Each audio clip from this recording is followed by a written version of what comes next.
Hello everyone, welcome to IFS YouTube channel. This is Nisha Khatri. CET PG 2026 की exam date आ गई है, जो है 11 मार्च।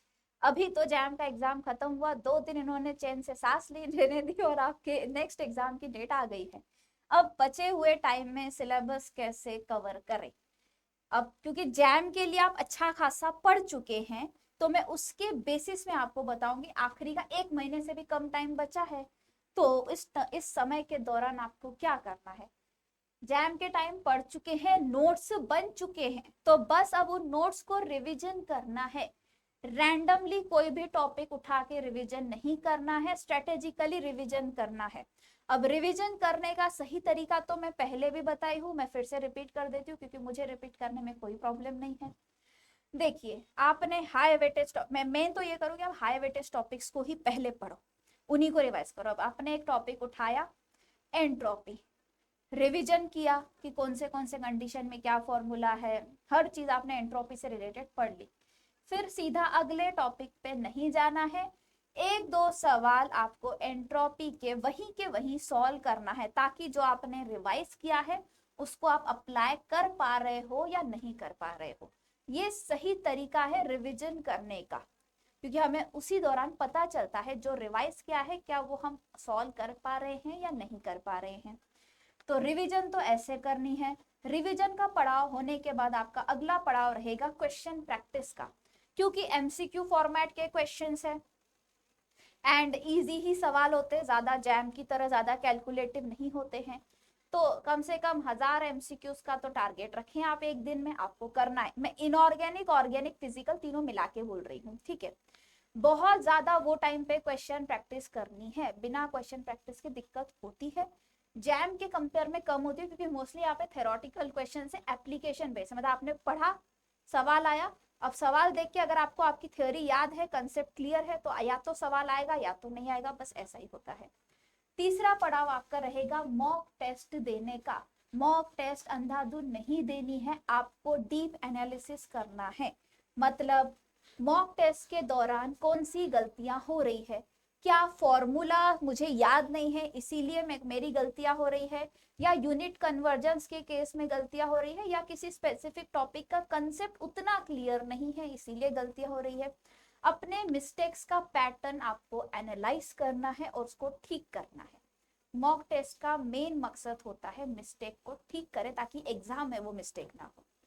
मॉक टेस्ट अब जैम की अलग होती है, सीयूईटी की अलग होती है। सीयूईटी में क्वेश्चन वाले, सॉल्व करने वाले सवाल कम होते हैं, थ्योरेटिकल बेस ज्यादा होते हैं। तो सीयूईटी की मॉक टेस्ट अलग से आपके लिए आईएफएस ने प्रोवाइड की है। 99 रुपीज में आपको मिल रही है, सस्ती है। डिटेल सॉल्यूशन भी आपको मिल रहे हैं वीडियो फॉर्म में यहाँ पे।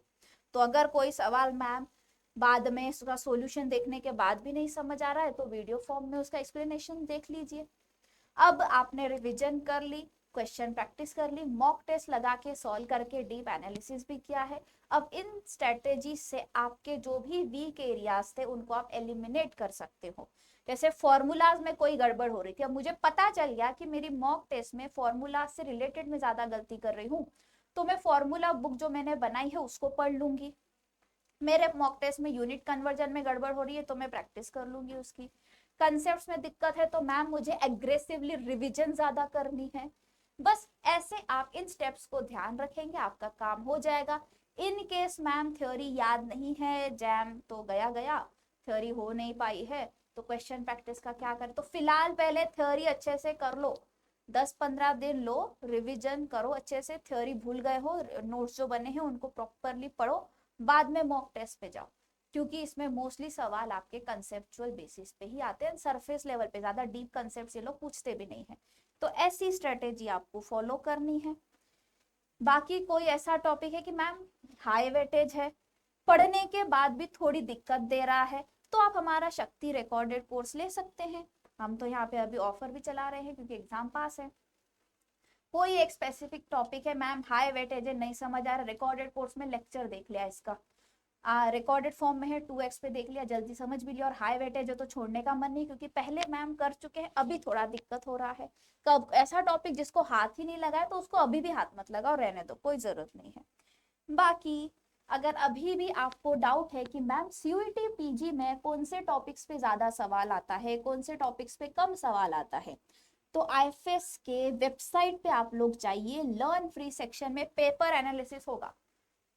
एग्जाम और सब्जेक्ट सही सिलेक्ट करें, एग्जाम ऊपर सीयूईटी और केमिस्ट्री सिलेक्ट करें, फिर पेपर एनालिसिस में आप देखें, आपको वहां पे बताया है, हमने प्रॉपरली आपको वहां पे दिखाया है कि कौन से टॉपिक पे कौन से ईयर में कितने सवाल आ चुके हैं।